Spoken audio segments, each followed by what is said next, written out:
Okay, so I promised I would talk about my outlining, and I'm going to do that today. I've got my index cards here, and I'll share a photo of what it looks like when I have all my index cards laid out. I'm not going to show you these actual cards because that's obviously pretty spoiler heavy for book 5, and I don't want that floating around out there.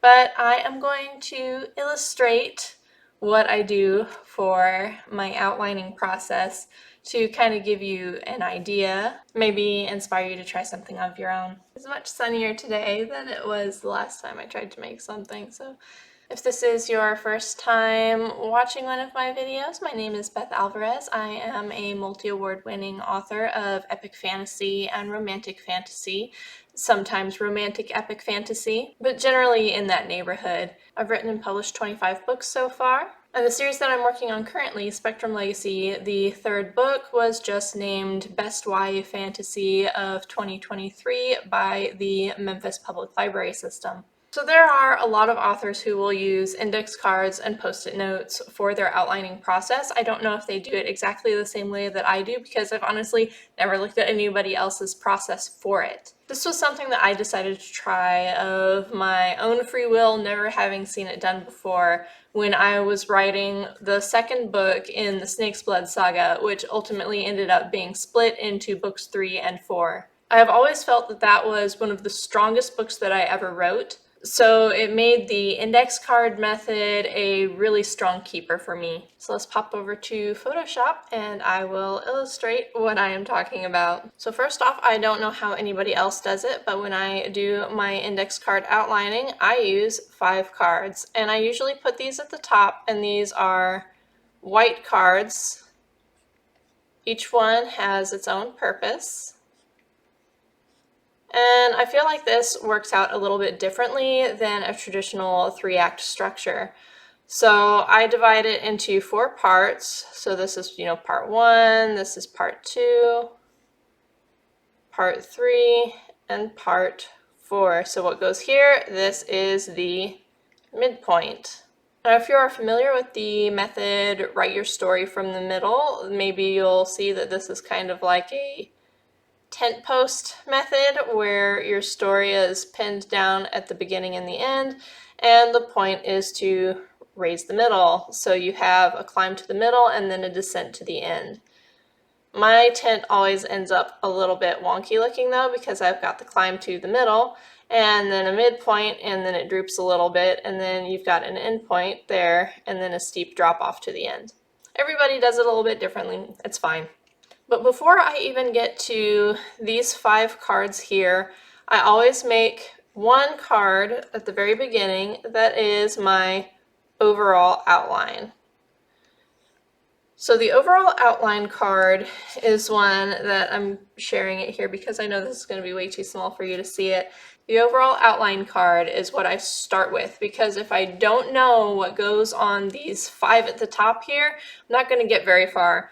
So I put down 5 bullet points on this card. It is the 5 most important story beats that need to happen. Once I know what goes on this, I can begin to flesh it out by copying each bullet point onto a card where I can really dive into what that point means for each important character in the story. So part 1 of my story is from 0, the very beginning of the story, how things are when things begin, to the kickoff events that get us into the story and move us to the first 20 to 25% of the story.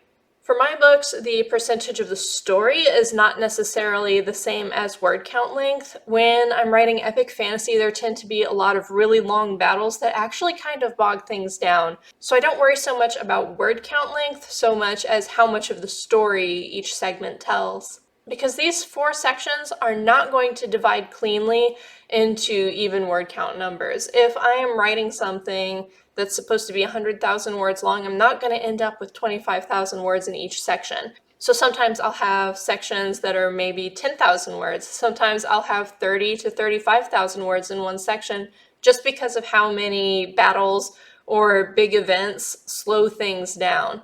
Because as much fun as epic battles are, they don't really do a lot to advance storylines. The second card takes us from 25 to what happens at the midpoint. And then the midpoint is what's exactly in the middle of the story. And then from there we go to 50 to 75% of the story, and then 75 to the end. So we've got the overall outline here. That gets broken down into the bullet points here. And I keep this handy. I usually put the overall outline card over here on the left so that I can easily refer to it as I am fleshing out each column of the story. So then what happens next? What happens next is I break things down by color for which character's story is going to be addressed first. That's where I used my colored index cards, and I will usually write down a character's entire story arc before I figure out where the cards go. So I'll number the cards, 1 through 4, 1 through 6, however many cards it takes to tell that character's story arc, but then I will rearrange them underneath the columns until I figure out what the best pacing for them is. So that's going to look a little bit different for every book. For this book, I have 5 characters who are like the main party, but there are 2 who are the main characters. All 5 of those characters need to have at least some advancement in their storyline, but the most important things are going to be advancing the stories of the 2 main characters. So making sure I have all of the cards for each character's story is the most important thing. So for the first of my main characters, I ended up with 7 cards that advance his story. I promise I'm a better artist than this. The second character ended up with 8 cards. And then for the remaining crew, the way I structured this series is that each of those characters gets a full book where most of their story is explored. So by this point, the 2 main characters are the only ones whose stories are really left unresolved. Everybody else has already had their storyline mostly wrapped up. So they just need kind of a check-in showing how they are getting to the end, how they are dealing with the things that are changing, and how the things that are changing affect their personal arc. So each of those gets 1 card. And then each of those are color-coded. So here I have each character's arc outlined, what needs to happen for them to move their story forward. From there, it's a matter of moving things around until they feel balanced. I'm going to see if I can get a brush that'll make this easier. Ah, yeah, that's really smart of me. I should have done that sooner. So there we've got step 1 in that character's story. And since these 2 are the most important characters for this book, their story is going to take precedence here and is going to appear most frequently, just kind of interspersed with things that affect the other characters. So I alternate their storylines to get things started. And then because they go somewhere that affects this character's storyline, that's where her card goes. So now that everything is set up in the first section, I move on to the meat of the story, which is building up to the midpoint. And at that point, a little bit less needs to happen. So he gets 1, and then we've got 1 of these, and then that's a good time to explore the blue character's story. And the yellow character has more going on, so that wraps up with the climb to the midpoint. So like I said before, I don't put anything underneath the midpoint because this is where all of these storylines should be converging if I've done things correctly. That means that all of these plot threads should be tying in to this one big event.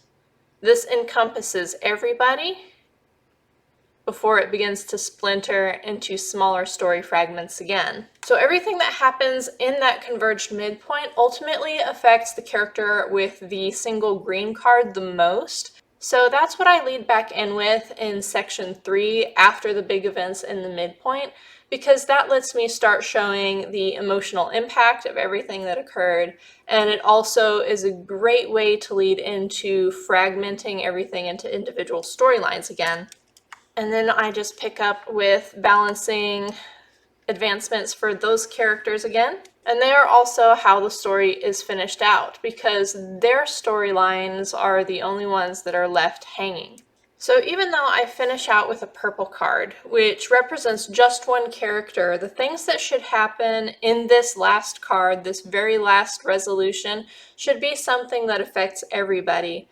However, there's not really any point in me including another card that summarizes the end, because that's what this one here already does. This is the end point that we are going for.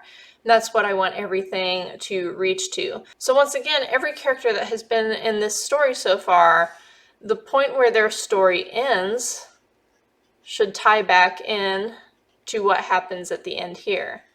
Everything from my midpoint to my ending tends to be a lot more tense. There's always a lot of slow build, but you know, anytime you're doing epic fantasy, the first portion of the story, like this over here, is just kind of setting the stage for everything to come. But that's it. It's actually a very simple outlining method. It works really well for me. It's my favorite method for outlining. And in this outline, I actually got a lot more detailed than I might normally, because, you know, this is book 5 in a series. It's something that I've been daydreaming about for the past 8 years. So I have a very good idea of specific scenes that need to happen. And I have made a note of all of those specific scenes on some of the cards. So like, I know this one has an important scene. I know this one has an important scene. These in particular are incredibly powerful scenes. This one too. And of course the midpoint.